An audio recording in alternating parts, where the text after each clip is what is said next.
How's it going, YouTube? First off, if you like this video, please share, comment, subscribe, like it. You know, um, as far as what we're going to talk about tonight, we're going to talk about why is sin sin? What is sin? You know, um, sin is what separates us from God. We were created perfect. We were created without sin, but we chose to sin. We chose to be separated from Him. The first sin, in the Bible is Adam and Eve. They were told one command. They were told not to eat of the tree of the knowledge of good and evil. For when they did, they'd surely die. And what he means by die is that they would truly be separated from God. That their sin was going to be this void in between that kept them from being with God. Okay? And then they had, next sin we see, they had a couple of boys and they wanted to give God an offering.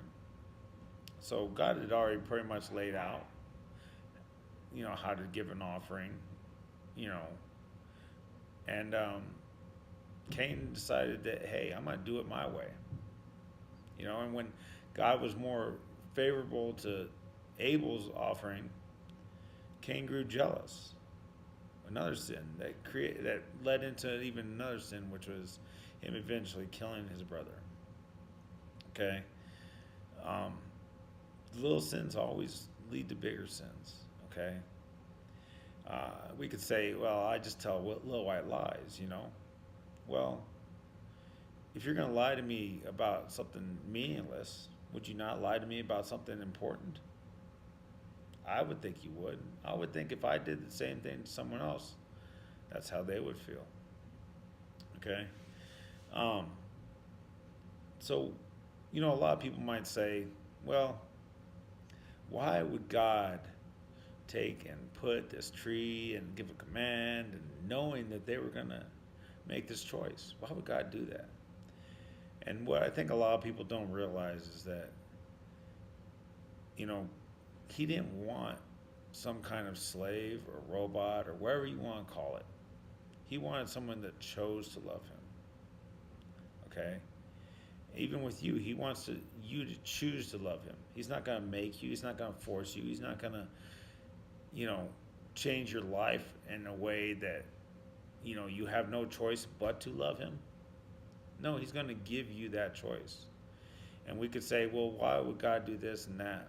But the truth of the matter is, it's about having a choice to love him or not. When we look in the Bible, Jesus was asked what are the two greatest commands, and he said it was to love the Lord your God and love your neighbor as yourself. And that kind of encompasses every type of sin right there.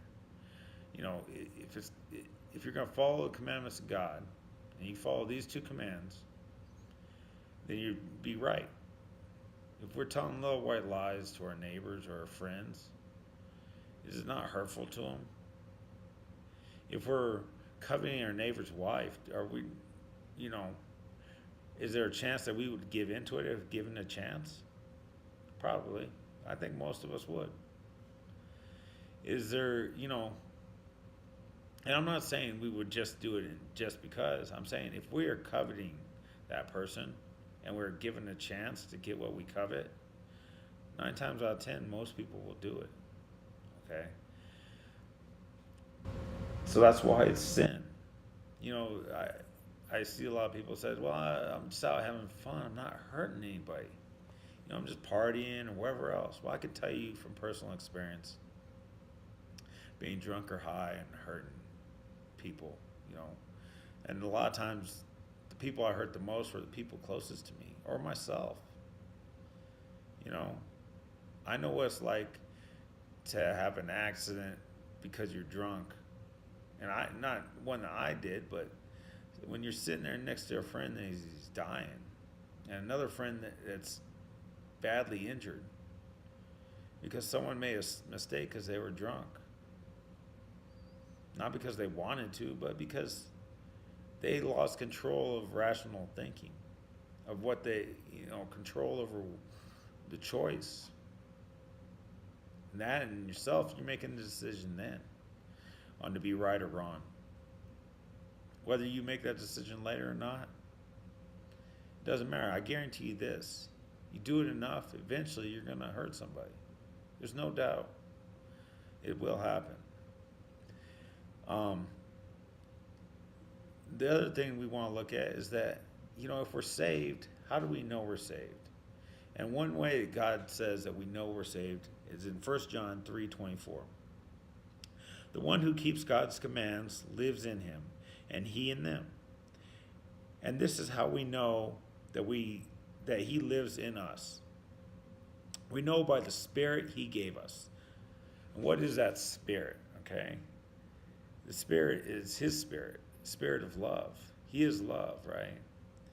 A little bit further in John 4:8, it says, whoever does not love does not know God, because God is love. So when we talk about, being saved and sinning, yeah, we're going to make mistakes. I think it clearly covers it in 1 John, and many parts of the Bible. We're going to make mistakes. But if we're sitting there using the excuse of being saved as it's okay to make these mistakes and it's okay to do this sin or that sin and live our life that way, then we really got to examine, are we really saved? Have we really chosen a relationship with God? Have we really chosen to love God? And you say, well, I could be wrong in that. No, I'm not, because here's how it goes. If someone truly loves you, if someone chooses to love you, they might, like we talk about, get drunk and make a mistake. Or they might do something that hurts you. But if they know it hurts you, are they going to continue to just do it every day because they know you're going to just forgive them and it doesn't matter? And that person that does that, whether it be you to them or them to you, do they really love you? Do they really choose you? I would say not. If you can treat somebody that way, you don't love them. You can use every excuse in the book. Oh, I can't help it. I can't help it. But the truth is, we always have a choice. We can choose whatever we want. If we truly choose to love somebody, we will truly choose not to do stuff that hurts them. What hurts God is us hurting each other, us hurting ourselves. Okay, so that's what sin is. Sin is anything that can hurt somebody else or is not in love.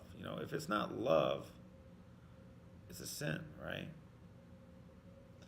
So when we think about it and we go through our life, we should definitely keep this in mind. If we know God, if we are truly saved, right, we should love.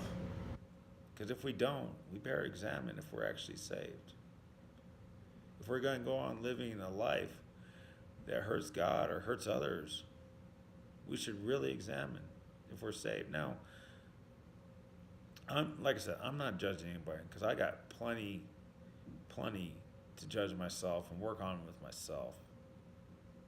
That I don't have time to do the other. I don't have time to go out and look at other people and say, oh, look, they're definitely not saved, or they're definitely this or not. It doesn't. That doesn't enter my mind because I don't have time for that. I have enough time dealing with my own stuff, okay? But it's definitely something I think about. Am I living a life that loves God, that loves others? And when you say it as yourself, would you want to be cheated on or treated that way? Then why would you treat others that way? So I pray that you have a great week this week. I pray that you'll grow closer to God. I pray that if you don't know him, that you would choose him, because I can't explain it other than that it is very great to live for our purpose, the purpose we were created. So I pray that you have a great week. and I'll see you next week.